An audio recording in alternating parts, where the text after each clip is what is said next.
பதமுடன் சிவன் முதலோ சிவன் முதலோ சிவன் முதலோ ஆகமய வனமகிழ்ந்தே வனமகிழ்ந்தே பதமுடன் சிவன் முதலோ சிவன் முதலோ சிவன் முதலோ ஆகமய வனமகிழ்ந்தே வனமகிழ்ந்தே பதமுடன் சிவன் மகிழ்ந்தே சிவன் மகிழ்ந்தே சிவன் மகிழ்ந்தே கொண்டாடி கொண்டாடி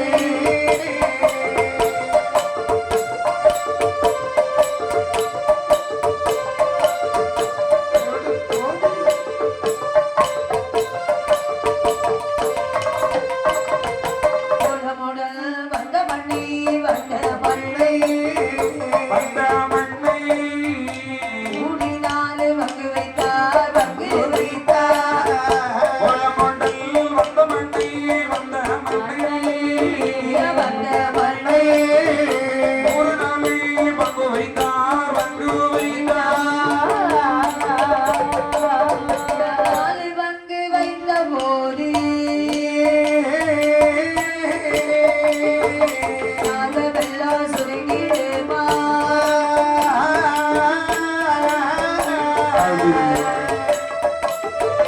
போடு போடு போடு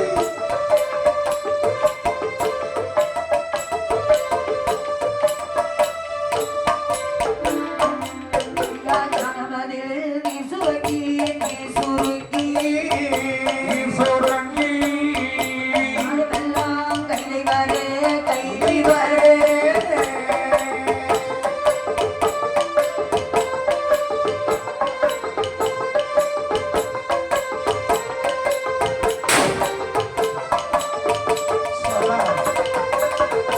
ஆலமண்ட சிவனாரோ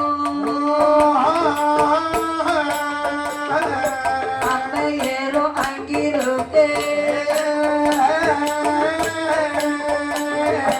ஆலமண்ட சிவனாரோ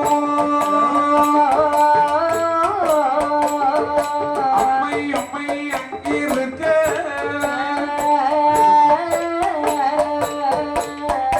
இப்படியாக இங்கு இந்த மாயவன் கொண்டு வந்த மண்ணானதை பகவான் கையில கொடுக்கும் போது வாங்கின பகவான் சொல்றாரு என்ன சொல்லுகின்றார் மாப்பிள்ள நான் சொன்னது வந்து நீங்க வந்து மண்ணு வாங்கிட்டு வந்துட்டீங்க. ஆமா சரி ரொம்ப நல்ல நீங்க போயிட்டு வருங்க. சரி நான் போய் வருகின்றேன். நான் பார்த்து கொள்ளுகின்றேன். காரியம் முடிஞ்ச உடனே போங்கடி வரட்டீங்க. அப்ப காரியம் முடிஞ்சாக்குற உங்களுக்கு இங்க என்ன வேலை? ஆமா அதுக்கு பிறகு என்ன போங்க சொல்லாம உங்களுக்கு போண்டாவா கொடுக்க முடியும்? காரியம் முடிஞ்ச உடனே உங்களுக்கு ஓட விட வரட்டி விடுவோம். அதுக்கு தேவைப்பட்ட மட்டும் போடுவோம். எல்லாரும் வரட்டுவாங்க நான் மட்டும் உங்க கூட கார்ல வந்துருவேன். பாத்தியாடா நானும் வருவேன். கூட்டிட்டு போவாதீங்க அவங்க நேரம் கொலை செய்ய போறாங்க அப்படின்னு சொன்னால் வாங்கின மண்ணை பார்த்தார் பகவான் 4 கூறாக அப்படி பிரிக்கின்றார். ஒரு பங்கு மண்ணை 4 கூறாக அப்படி பிரிக்கின்ற போது அங்க என்ன ஆகிறது? நடுவிலே தண்ணீர் எல்லாம் சுருங்கி கைலாசமலை உதயமாகின்றது. தானாக அப்படி தோண்டு வருகிறது கைலாசமலை. தங்க கைலாசமலை தோன்றி வரும்போது அங்க வான வேடிக்கைகள் முழங்கி கொண்டிருக்கிறார்கள். முழங்கி கொண்டிருக்கின்றது. கைலாசமலையானது உதித்த போது மேலும் அங்கே என்னெல்லாம் உருவாகின்றது. ஆமா ஐயோ கொஞ்சம் தள்ளி போடுங்க. அப்படி இருக்கக்கூடிய நேரத்தில் எல்லாம் உருவாகிறது பாருங்கள். கைலாச வருவதமோ கைலாச வருவதமோ காட்டு மூடித்திடுமா கைலாச பருவதமோ கைலாச பருவதமோ மூடிடுமா வருவதமோ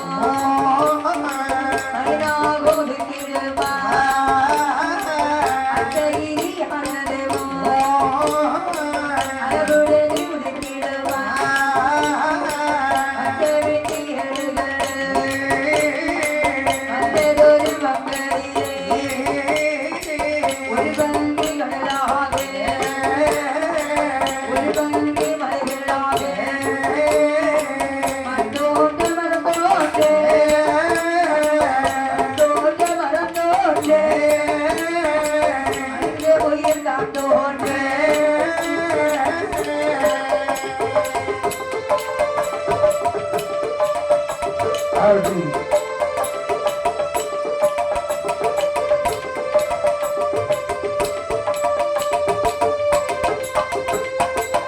இப்படியாக இந்த கைலாசமலையிலே அதாவது 4 பங்காக பிரிக்கின்ற போது சரி நடுவிலே உதயமாகி வருகிற அந்த கைலாசமலை அந்த கைலாசமலையிலே பகவானும் பார்வதியுமாக இனிதாக வீட்டிருக்கிறார்கள்.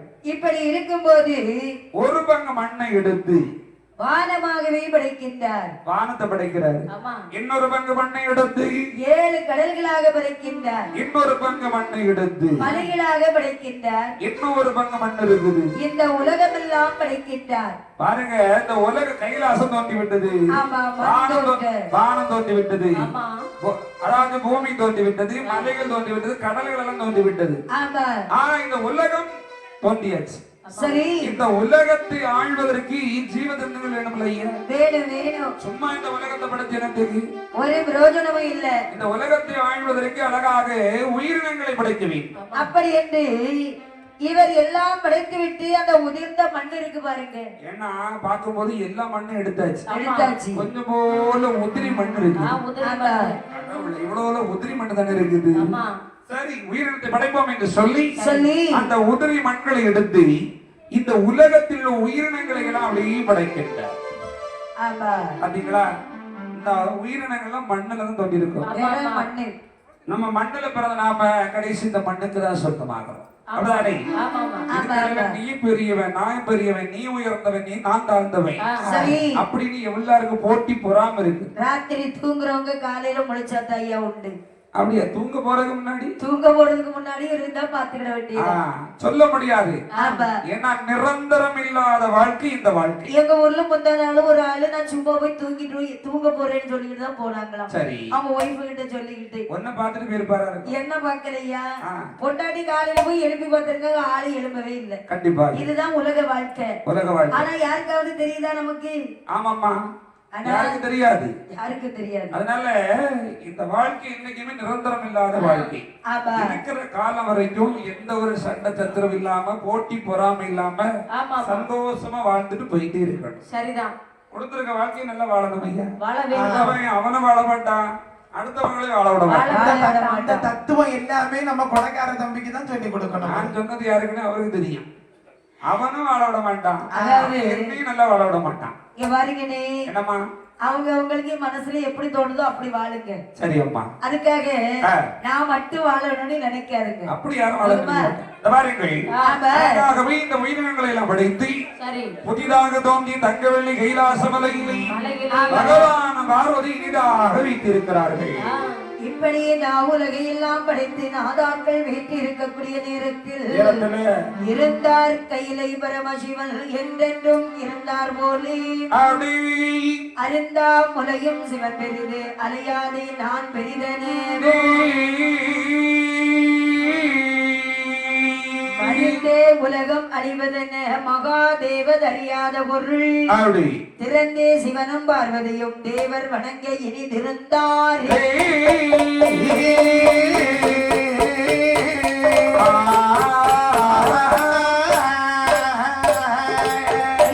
சோதித்த போது ஓதித்த போது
பரமசிவன் செய்தவள்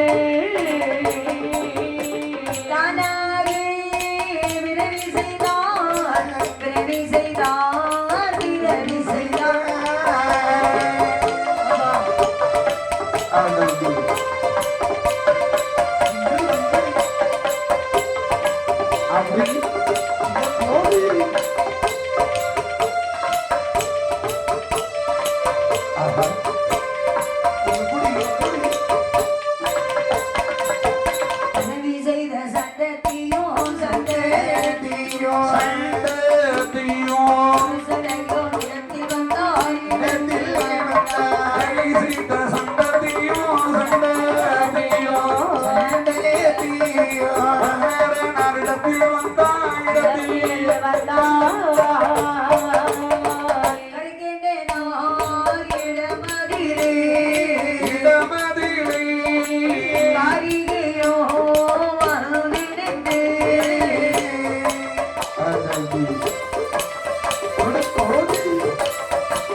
ஆனவள் அங்கே இங்கு சிவபெருமான் கைலாசமலை புதிதாக தோன்றிய போது கைலாசமலையில் பகவான் பார்வதி இனிதாக வீட்டிருக்கும் போது இப்படி இருக்கக்கூடிய நேரம் அம்மையம்மை பார்வதியானவளை சொல்லுகின்றார். என்ன சொல்லுகிறார்? சுவாமி பார்வதி, இந்த கைலாசமலை எப்படி இருக்கின்றது பார்த்தீர்களா? ரொம்ப அழகாக இருக்கிறது. அழகாக இருந்தாலும் எவ்வளவு அழகா இருக்கு பாத்தியா? புதிதாக கைலாசமலை உதயமாக இருக்கின்றது. சரி, இந்த கைலாசமலையை தூத்து சுத்தம் செய்ய வேண்டும். ஆமா ஆமா, ஏன்னா ரொம்ப அழகா இருந்தா மட்டும் போதாது. அந்த தினந்தோறும் ரொம்ப அழகா இருக்கணும்னு சொன்னா தினந்தோறும் தூத்து மெழுக வேண்டும். இப்ப வீடு இருக்கு, ஒரு வீடு இருக்குன்னு சொன்னா வீட்டை நம்ம காலையில ஒரு நேரம் மாலை ஒரு நேரம் வீட்டை தூக்கணும். தூக்கணும், தூத்து பெருக்கணும். ஆமா, நீ தூக்கணும் தலையில தூக்கணும் நினைக்காத. சரி, அது தூக்க முடியுமா? முடியாது. எனக்கு தூக்கிடலாம், நீ புல்டோசர் மாதிரி இருக்கிறியா? ஆனால் ஏன்னா தூத்து மெழுகுனாதான் வீட்டுல பாத்தீங்கன்னா வீடு வாசல் மொத்தம்லாம் தூத்து அழகாக வீட்டுல விளக்கியத்தணும். அப்பதான் என்னைக்கும் வீட்டுல லட்சுமி என்னைக்கும் கொடுக்கொண்டு இருப்பா. அப்படிதானே? அது வந்து இந்த கைலாசவரை தூத்து மெழுகணும். பார்வதி, அது ஒன்னால முடியுமாமா?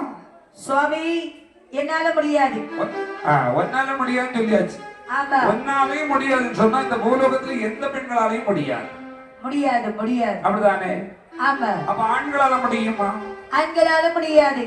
ஏன்னா ஆண்களால முடியும், நல்லா இருக்காது. ஒரு நாள் செய்வாங்க, 2 நாள் செய்வாங்க. எல்லா நாளும் செய்யணும்னா செய்யலாம், செய்ய முடியாதுன்றது எந்த ஒரு காரணம் கிடையாது. ஆண்கள் என்று சொன்னால் பொதுவாக வேலைக்கு போறவங்க ஐயா, அவங்க வீட்டு வேலையெல்லாம் செய்ய நேரம் இருக்காது. அப்படியா? வெளியே போய் வேலை செய்யறவங்க. என் தலையெழுத்து யாருக்கு தெரியும்? அப்படியா? தலையெழுத்து எனக்கு தெரியும். உன் தலையெழுத்தை எழுதுனதே நான் தான்டா. ஆமா, ஆனா அவங்க தலையெழுத்தை பத்தியா? ஆனால் இப்போ ஆண்களாலே முடியாது. அப்படி என்று ஒரு பெண்ணை பிறவி செய்ய வேண்டும் என்று சொல்லி கரைக்கின்றவன் ஆசி வழியாகவே சண்டத்தி என்று சொல்லக்கூடிய ஒரு பெண்ணை பிறவி செய்தார். சண்டத்தி பிறவி செய்த உடனே பார்த்தா சண்டத்தியானவள், இந்த சண்டத்தியானவள் பகவானை பணிந்து கேட்கிறாள். என்ன சொல்லுகின்றாள் தெரியுமா? கரை கேட்டார் இடமதிலே, கரை கேட்டார் இடமதிலே, கரை கேட்டார் இடமதிலே, காரிகையால் வாழ்வே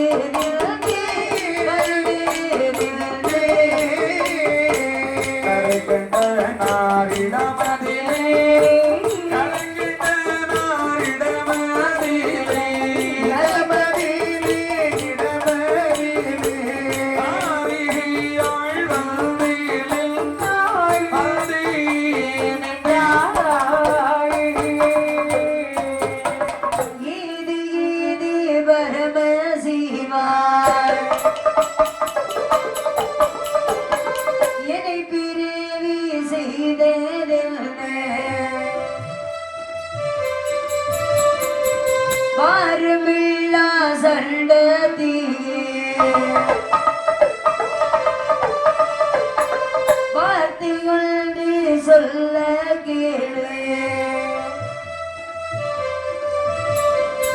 சந்தமோட முறையேற்று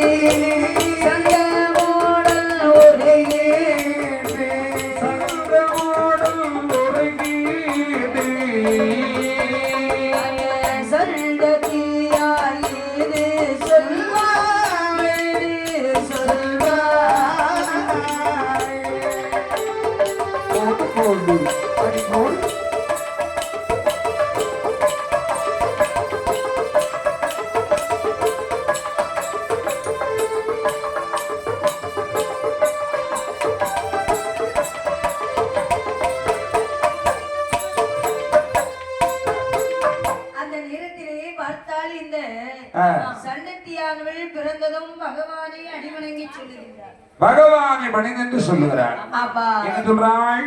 ஐயா பகவானே, என்னை எதற்காக பிறவி செய்தீர்கள்? என்னை எதற்காக பிறவி செய்தீர்கள்? எம்மா, என்ன சட்டத்தை உனக்கு எதற்காக வைத்திருக்கிறீமா? எதற்காக? அதாவது இந்த கைலாச மலையை நீ தினந்தோறும் தூத்து மெழுக வேண்டும். தூத்து மெழுக வேண்டுமா? காலை மாலை 2 வேளை சரி, நல்ல முறையில் அழகாக தூத்து மெழுகணும். ஆகட்டும் பகவானே, எப்படி? ஆகட்டும். இதுதான் உன்னுடைய வேலைப்பா. அது மட்டும்தான் என் வேலையா? இந்த ஒரு வேலையை மட்டும் நீ பண்ணனா மட்டும் போதும்.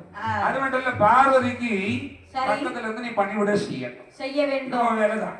பக்கத்துல இருந்து பணிவிடை செய்யணும். பார்வதி அம்மாவுக்கு எப்ப பக்கத்துல இருக்கணும். சரி, உதவியாக. ஆகட்டும் ஆகட்டும். அப்படி என்று சொல்லி சரிதான். பார்த்தால் சட்டத்தியானவள் காலை மாலை 2 வேளை நல்ல முறையில் அழகாக தூத்து மெழுகி கொண்டிருக்கிறார் இருக்கின்றாள். ஒரு நாள் 2 நாள் இல்ல, 12 வருடமாக கைலாசமலையை தூத்து சுத்தம் செய்து வருகின்றாள். இப்படி வரும்போது ஒரு நாள் தினத்திலே பார்த்தால் பார்வதா தேவியானவள் பகவானை பணிந்து கேட்கிறார். சுவாமி, என்னப்பா சண்டத்தி இருக்கிறா பாத்தீங்களா? அவளுக்கு வயசு சண்டத்துக்கு என்ன இப்போ? அவளுக்கு ஒண்ணும் இல்ல, ஆனா அவளுக்கு வயது 12 ஆகிவிட்டது. 12 ஆயிட்டா? இனிமேல் அவளை கைலாசமலை வைக்க கூடாது. கூடாது. எப்படி? அப்படி என்று சொன்னால் பார்த்தால் இந்த பார்வதிய மியான்மலை என்ன சொல்கின்றாள் தெரியுமா? 12 வயதினிலே 12 வயதினிலே 12 வயதினிலே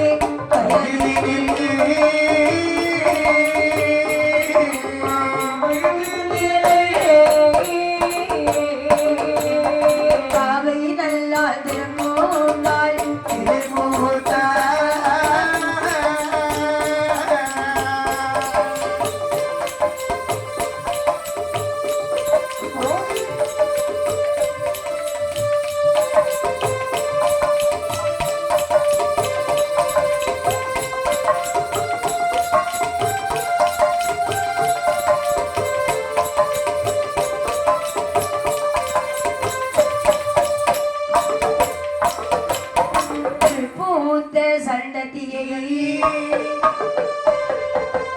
சண்டத்தியமுடனே காட்டில் விட்டால்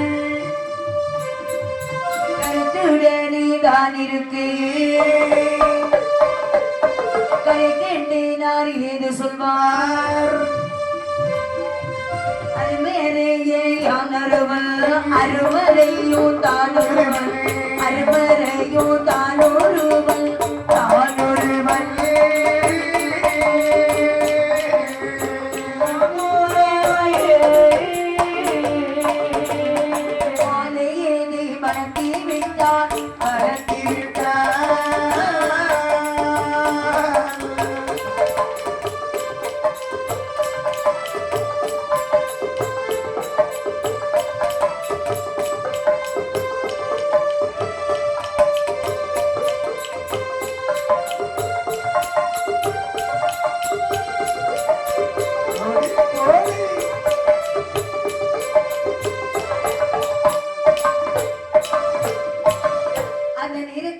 சண்டத்தியானவள் 12வது திருவயதிலே பாவையவள் திருப்பூத்தாள். அப்போது பார்வதி அம்மையானவள் சொல்கின்றாள், சுவாமி, இனிமேலும் இந்த சண்டத்தி நம்ம கையிலுக்குள்ளே இருக்கக்கூடாது. ஏன்னா இவ திருப்பூத்து விடுவாள். ஆமா, அவன் தெருவ தூத்திருக்கான். தெருவ தூக்கலையா? கல்யாண பருவத்தை அடைந்து விட்டாள். உடனே இவளை காட்டுக்கு விட்டுருங்க. அப்படின்னா இனி இவளை கைலாசமலையில் வைத்தோன்னா கைலாச தீட்டாகி விடும். ஆமா சண்டதி சுவாமி, இவம்மா சொல்லுங்கள். நீ 12 வருட காலமாக பாரவள்ளி கைலாசமலையை தூத்து மெழுகியிருக்கிறாய். ஆமா சுவாமி. இனிமே இந்த கைலாசமலை இருக்க முடியாது சுவாமி. ஆமா. நான் எங்கே செல்ல வேண்டும்? நீ பூலோகம் போக வேண்டும். பூலோகம் போக வேண்டுமா? ஆமாம்மா. தனியாவா போகணும்? தனியா போக நினைக்காத. ஆமா சுவாமி. நீ அங்க போகும்போது அங்க ஒரு துணையை ஏற்படுத்தி வச்சிருக்கிறேன். உனக்கு ஏற்றவாறு, உனக்கு வளர்த்து ஏற்றவாறு, என்னோட கொஞ்சம் வளர்த்தியா இருக்கட்டும். ஒரு துணையை நான் ஏற்படுத்தி வைத்திருக்கின்றேன். அங்க போய் மீதமுள்ள காலத்தை நீ கழித்து கொள்ள. அப்படியே ஆகட்டும் சுவாமி. என்னைக்கு அருள் உனக்கு இருக்கும். ஆகட்டும் ஆகட்டும். சரியா? நான் அருளை கூட அனுப்பி வைக்கிறேன். அருள் வரட்டும். அருள் அங்க போயிருக்கா பிச்சி விளக்கி. அதாவது என்னுடைய அருள் சரியா? ஆகட்டும் சுவாமி. இந்த மாதிரி அப்படின்னு சந்ததியானவள் நேராகவே பூலோகம் வருகிறாள். பூலோகத்துல ஒரு கானகத்துல வந்து வாழ்ந்து வருகிறாள். கானகத்துக்கு வர்றார். இப்படி கானகத்தில் வந்திருக்கூடிய நேரத்தில் வருகின்ற போது அந்த சண்டையானவர் இங்க எப்படி வந்தவன் தெரியுமா? அங்க வந்து இருக்கிறான். ஆமா, ஒரு சண்டை. அவன் பேரு சண்டை. சண்டை. இது சண்டத்தி, அது சண்டை. அந்த சண்டை எப்படி வந்தான்? சண்டை எப்படி வந்தான் தெரியுமா? முன்னொரு சமயத்திலே தெய்வங்கள் எல்லோரும் சிவபெருமானுக்கு மாலை கட்டி கொண்டு வருவதர் வழக்கம். வருவது. அப்படி மாலை கட்டி வரும்போது இந்த மாலையை எடுத்து முகர்ந்து விட்டான். ஐயோ, பகவானை கொண்டு போற மாலையாக நுகரலாம் ஐயா? தப்பல்ல. பார்த்தார்கள் மற்ற அறியவர்கள், பகவானுக்கு கொண்டு போற மாலையை நுகர்த்து விட்டாய் சண்டாளா. சண்டாளா, சதிகாரம். சண்டாளா, நீ சண்டாளனா போவன்னு அப்படி சாபத்தை போட்டு அவன் அந்த கானகத்துல விட்டுட்டு அவங்க போயிட்டாங்க. இப்படிதான் இந்த சண்டம் இந்த கானகத்துல வருகிறாள். அழகாகவே சண்டத்தை பார்க்கிறாள். சண்டத்தை சண்டனை பார்த்தாள். அழகோடு கண்ணோடு கண் நோக்கினார்கள். ரெண்டு பேரும் கல்யாணம் முடிச்சுட்டாங்க. ஆமா, ஏன்னா இவனுக்கு அவனை பிடிச்சிருக்கு, அவளுக்கு இவனை பிடிச்சிருக்கு. அழகாகவே கானகத்திலே திருமணத்தை முடித்தார்கள். இரண்டு பேரும் ஆலயத்தை மனமுணர்த்தை வாழ்ந்து இருக்கக்கூடிய நேரத்தில் வாழ்ந்து வருகின்ற போது அங்கே பாருங்கள், சீலமோட இருவேயோ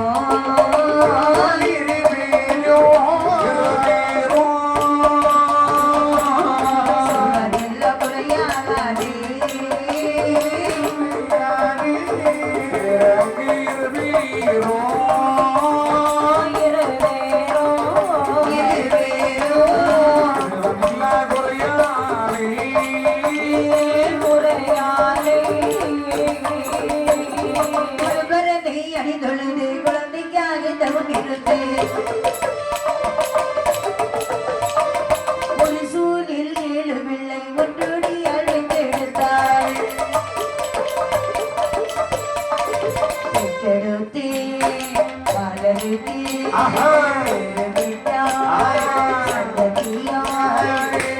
நல்ல பாலருக்கும்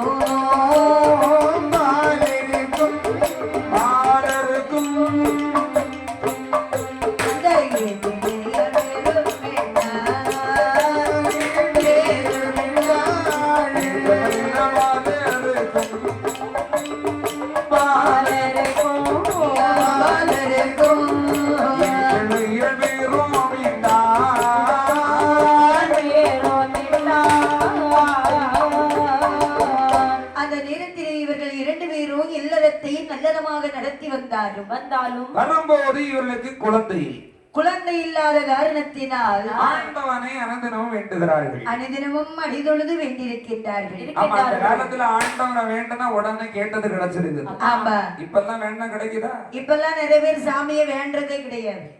போய் நோண்டுறாங்க. வேண்டனா கிடைக்குமா? ஆமா, சாமி எனக்கு நோண்ட கூடாது. ஆமா, நோண்டதுல என்ன? அதாவது வேண்டதுன்னு சொன்னா அவங்களுக்கு ஒரு கஷ்டம் இருக்குன்னு சொன்னா அந்த கோயில்ல வந்து சொல்லி அழுது புலம்பி வேண்டுவாங்க. பாதிவரி என்ன சொன்னீங்க, வரும்போது ஒருத்தர் சொல்லிட்டு வந்தான், போன பாட்டுக்கு தான் 450 ரூபாய் செருப்பு நான் கலந்துட்டு போனேன், இந்த பாட்டுக்கு 550 ரூபாய்க்கு செருப்பு வாங்கிட்டு வந்திருக்கேன், கோயில முன்ன போட்டு போனா யாராவது கலந்து போயிருவாங்க, அதனால நான் பேக்குக்குள்ளேயே வச்சுட்டு வரேன், அங்கேயும் வச்சுட்டு வந்துட்டான். அப்படியா? அப்ப வரும்போது கோயிலுன்னு சொல்லுவாங்க, ஐயம்மா சாமி கண்ணு மேலதான் இருக்கும். ஆமா, கண்ணு சாமிக்கு மேல இருக்கும். கண்டிப்பா. ஆனா எண்ணெய் எல்லாம் எங்க இருக்கும் தெரியுமா? எங்க இருக்கும்? ஐயோ, செருப்பு வெளியே போட்டு வந்தோமே, கண்டிப்பா யாரு தூக்கிட்டு போறாங்களோ தெரியலையே, போன வாரம் தானே நாம செருப்பு வாங்கிட்டு வந்தோம். ஆமா, அப்படின்னு அந்த எண்ணெய் எல்லாம் வேற மாதிரி இருக்கும். கண்டிப்பாக தெய்வத்தின் மேல ஒரே எண்ணமாக இருந்து ஒரே மனதோடு, ஏன்னா கோயில்ல வந்து நம்ம சாமி வேண்டும் போது அதுல எந்த பிள்ளை இருக்கு பாரு, வேற எந்த எண்ணங்கள் இருக்க கூடாது. நாம என்ன செய்துகிட்டு இருக்கோம், அது என்ன செய்துட்டு இருக்கு பாரு, இதுதான் நோண்டது. ஆனால் இப்பெல்லாம் தெய்வத்தை வேண்டவும் இல்லை நோண்டவும் இல்லை, நான் தான் தெய்வம்னு சொல்றேன் ஐயா.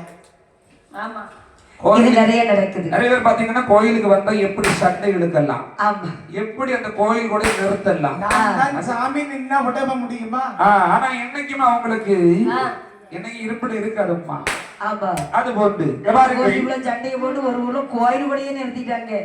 அழகாக ஆண்டவரை வேண்டி இருக்கிற போது பார்த்தார் பகவான் அவங்க குழந்தைக்கு அருள் கொடுக்கிறார். பார்த்தால் சண்டத்தியானவள் இந்த சண்டத்தியானவள் ஒரே சூரியனே 7 ஆண் குழந்தைகளை பெற்றெடுத்தார். அப்பா இதுதான் வேண்டிருக்கு. அவன் தெய்வத்தை வேண்டினாள். அம்மா 7 குழந்தை பெற்றெடுத்தார். ஒரு குழந்தை 2 குழந்தை 7 ஆண் குழந்தைகள். வயிறு என்னத்துக்கு ஆகும்? இல்ல வயிறா இல்ல மண்ணெடுத்து கிடக்காம இது அழகாகவே 7 ஆண் குழந்தைகளை பெற்றெடுக்கிறாள். பெற்றெடுத்த குழந்தைகளுக்கு பேர் வைக்க வேண்டும் அல்லவா? எப்படி பேர் வைக்கிறார்கள்? எப்படி பேர் வைக்கிறாள் தெரியுமா?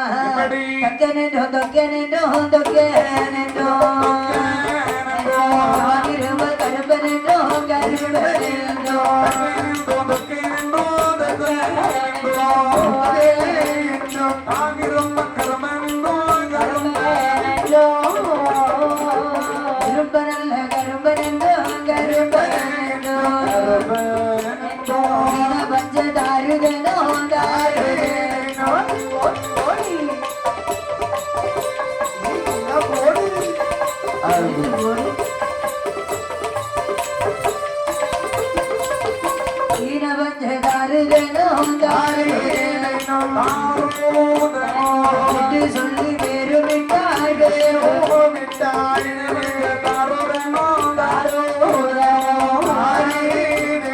என்று சொல்லி பேரமிட்டாள்.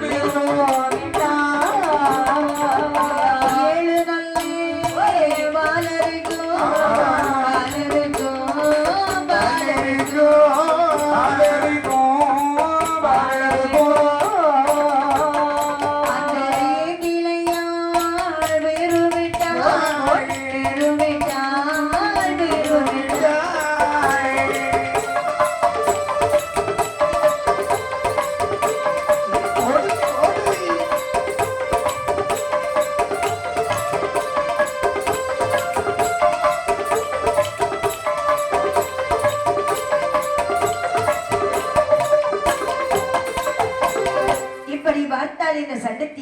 ஆனவள் 7 பிள்ளைகளுக்கும் எப்படி பெயர் வைக்கின்றாள் தெரியுமா? எப்படிமா பேர் வைக்கிறார்? தக்கன், தொக்கன், இரும்பன், கருப்பன், சமிகரன், சம்பரன், தாருகாசுரன். எல்லாருக்கு இளையவே தாரர். அவனுக்கு இன்னொரு பேர் இருக்கு. எப்படிமா? கரையான். ஓ கரையானா? அதையும் அப்படி பேர் வச்சிருக்காங்க. ஏன்னா இந்த கரையா வந்து ஒரு கம்புல பிடிச்சுன்னு வைங்களேன், மொத்த பந்தலையுமே கீழே சாச்சிடும். பந்தலையா? ஆமா ஆமா. அந்த கம்பு ஒவ்வொரு கம்பா பிடிச்சு ஒரு கம்பு நவுண்டு எடுத்தோம்னா 10 கிலோ வந்துடும். எல்லா கம்பு விழுந்துரும்ல. அது வந்து இவை அவனும் சும்மா இருக்க மாட்டான். அவன் இருந்தாலும் அவன் கிறக அவனை இருக்க விடாது. அழகாகவே 7 குழந்தைகளுக்கும் திருநாம பெயர் சூட்டி நாளொரு மீனியும் பொழுது வண்ணமாக வளர்த்து வருகிறார்கள். அப்படி வளர்த்து வருகின்ற போது இந்த 7 பாலர்களும் வாய்ப்புருக்கி வார்த்தாது போன்று அழகாகவே வளர்ந்து 1 வயது 2 ஆகி உயர் 3 4ஆன திருவயதில் நடந்து ஓடி விளையாடி 5-6 வயதிலே ஆடி கட்டு தான் படித்தார். 6-7 வயதிலே சரி எழுத்தோடு வைக்க வேண்டும் என்று நினைக்கின்றாள் இந்த சண்டத்தி. என்னமா நினைக்கிறாள்? அதாவது நம்முடைய காட்டிலே நம்ம பிள்ளைக்கு பிறந்திருந்தாலும் கல்விக்கு என்ன திறக்கணும். ஆமா, பிள்ளைகளுக்கு கல்வி மிக முக்கியமான ஒன்றம்மா. அந்த கல்வியை நம்முடைய பிள்ளைகளுக்கு நாமல் புகட்ட வேண்டும். சரிதான். அப்படி என்று குழந்தைகளை நேராக எங்கு அழைத்து வருகிறார்கள்? அப்படியே ஒரு அண்ணாவி இடத்திலேயே அழைத்து வருகின்றார். சரி. அழைத்து வரக்கூடிய நேரத்திலே இந்த அண்ணாவிடத்திலே வரும்போது அவர்களும் படிக்க மாட்டார்கள். ஆமா, படிக்கிறவனா படிக்க விட மாட்டான். அந்த வாத்தியார் சொல்லி கொடுக்கறதுக்கு இந்த பிள்ளைகள் எல்லாம் ஏருக்கு மாறாக பேசிட்டு இருக்கிறாங்க. அவர்கள் படித்து வரக்கூடிய நேரத்திலே என்ன சொல்லினார் தெரியுமா? செப்பமுடன் படித்தீவனே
வாழ்த்து.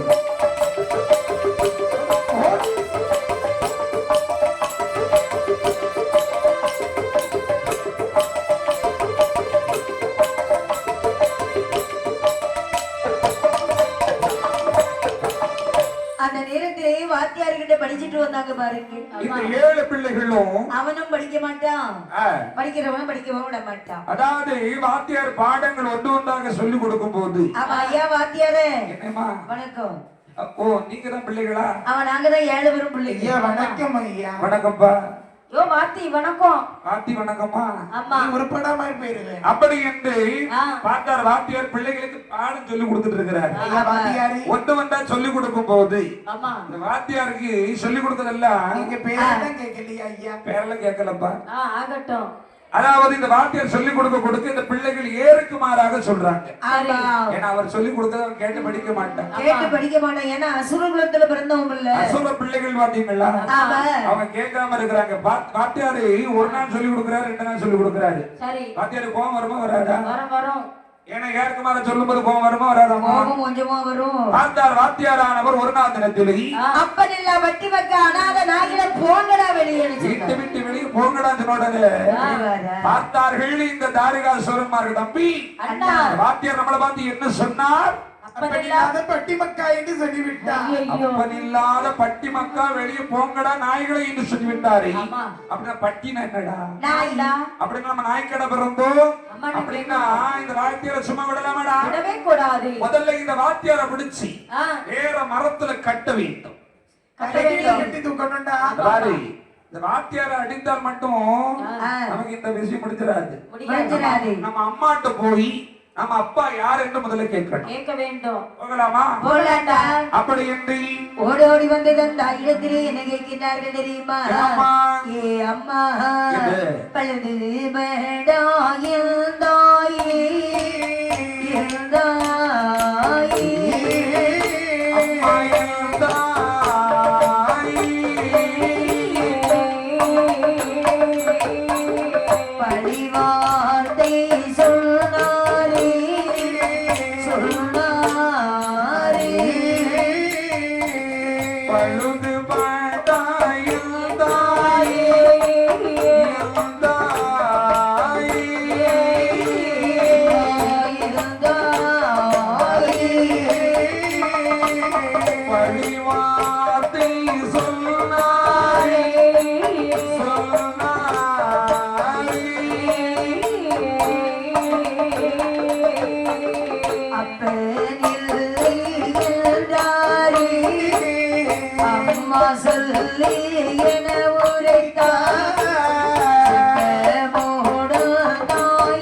பார்த்தார்கள் 7 பிள்ளைகளும் தாயிடத்திலே ஓடோடி வருகின்றார்கள். ஓடோடி வந்து சொன்ன அம்மா அம்மா அம்மா பிள்ளைகளே அம்மா ஏண்டா இவளை அழுது கொண்டே வருகின்றீர்கள்? பாருங்களம்மா எங்களை குருகுலத்துல நீங்க விட்டுட்டு வந்தீங்கல்ல அம்மா, அந்த வாத்தியார் எங்களை பார்த்து என்ன சொன்னா தெரியுமா?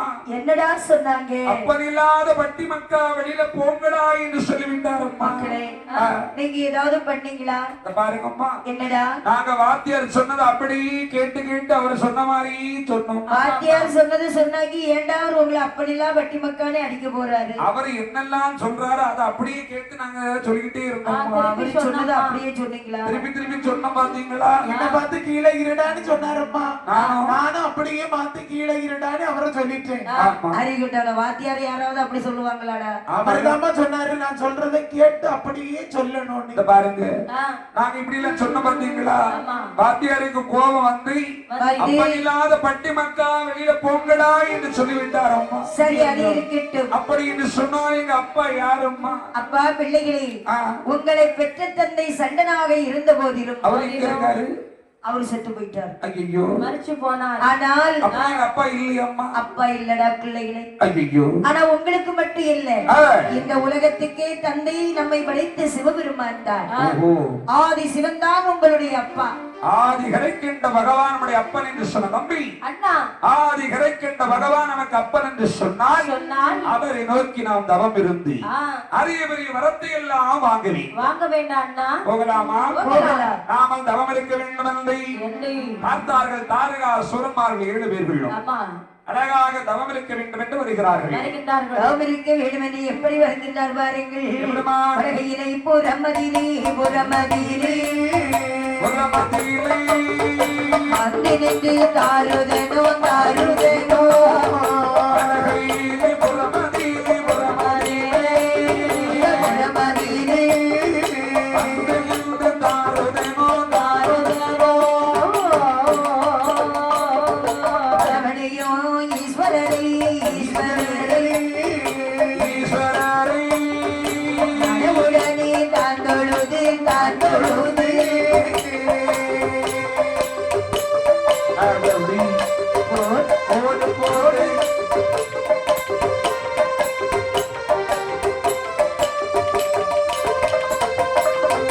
அருகாலால் வீடமிட்டு அதில் கம்பம் நாட்டினானே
இப்படியாக இந்த 7 பேர்களுமாக சேர்ந்து கானகத்திலே கைலாசபுரத்திலே வந்தார்கள். அந்த சிவபெருமானை நினைத்து அழகாக ஒரு அருகால் பீடமிட்டு அதில் ஒரு கம்பம் நாட்டி அதன் மேல் தங்க குடமொன்றை கவிழ்த்தி அந்த மேல் ஒரு தேங்காயை வைத்து அதற்கு மேல் ஒரு எலுமிச்சம் பழத்தை வைத்து அதன் மேலே ஒரு தங்க ஊசியை வைத்து அதன் முனையிலே கால் பெருவிரலை ஒன்றி தவமிருக்கின்றார். இப்படி 12 வருடமாக பாரத் தவமானது செய்து வரக்கூடிய நேரத்தில், அதாவது 1 வருடம் 2 வருடம் அல்ல 12 வருட காலமாக தவம் இருக்கிறார்கள். அறிந்தார் ஆதிகரைக்கின்ற பகவான் 13ஆம் வருடத்திலே பரமசிவன் மனதிறங்கி தாருதன் முன்பாக தோண்டி கேட்கின்றார். என்ன கேட்கின்றார் பாருங்கள். ஏது ஏது தருதனை ஐயா, ஏது ஏது தாருதனே, ஏது ஏது தாருதனே, எமை நினைத்து எமை நினைத்து எமை நினைத்து தவமிருந்தா, எமை நினைத்து தவமிருந்தா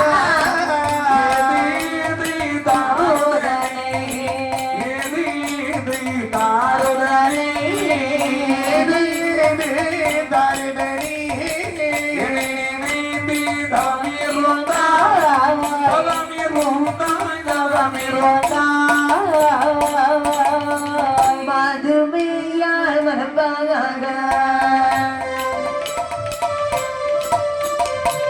வரங்களே நீ தருமையா ஏது வரும் விடுமென்று எம்புமடாத அருளனே ஏழு கடலுக்கு அப்பாலே ஏழு கடலுக்கு அப்பாலே இருவேணோ ஏழு கோட்டை ஏழு கடலுக்கு அப்பாலே ஏழு கடலுக்கு அப்பாலே இடவீணோ ஏழு கோட்டை முன்பாக சிவபெருமான் தோன்றி இருக்கின்றார். அப்பா தாருதா ஐயா, எமை நினைத்து இவ்வளவு கொடூரமான தவத்தை எல்லாம் செய்து வருகின்றாயே, உனக்கு என்னப்பா வேண்டும்? நாங்கள் நிறைய வரங்கள் எங்களுக்கு வேண்டும் சுவாமி. நிறைய வரங்கள் வேண்டுமா? ஏழு கடலுக்கு அப்பாலே சரி, ஏழு கோட்டையிட வேண்டும். சரி, சந்திரரும் சூரியரும் எமக்கடிமையாக வேண்டும். அந்த வரம் உனக்கு தந்தோம். இரட்சி முடி தேவரெல்லாம் எங்களை கண்டால் பயந்து ஓட வேண்டும். கண்டோன்னு அவங்க பயந்து ஓடுவாங்க. அது மட்டுமல்ல சுவாமி, ஆடவர் கையினால், அதாவது ஆடவர்கள் எவரேனும் எங்களை எதிர்த்து போர் செய்தால் சரி, ஆயுதங்கள் பறிபோனால் மறு ஆயுதங்கள் வர வேண்டும்.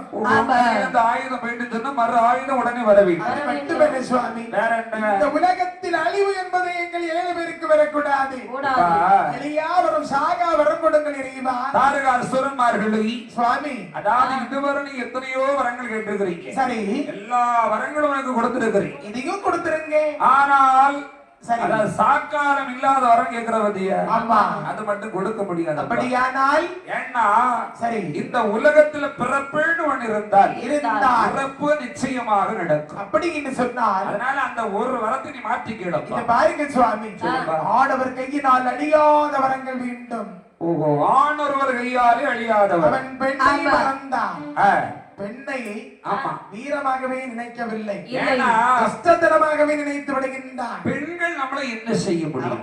அவங்களால என்ன செய்ய முடியும்? பொண்ணு என்ன நம்மள என்ன செஞ்சிருவா? என்ன செஞ்சிருவா? அதுல இவ என்ன செஞ்சிருவா? நம்மள அதுல இந்த பெண்களால நம்மள என்ன செய்ய முடியும்? அதானே, அப்படி என்ன எண்ணம் கொண்டார் என்ற தாரதனானவள் பெண்களை இழிவா நினைக்கிறாங்க.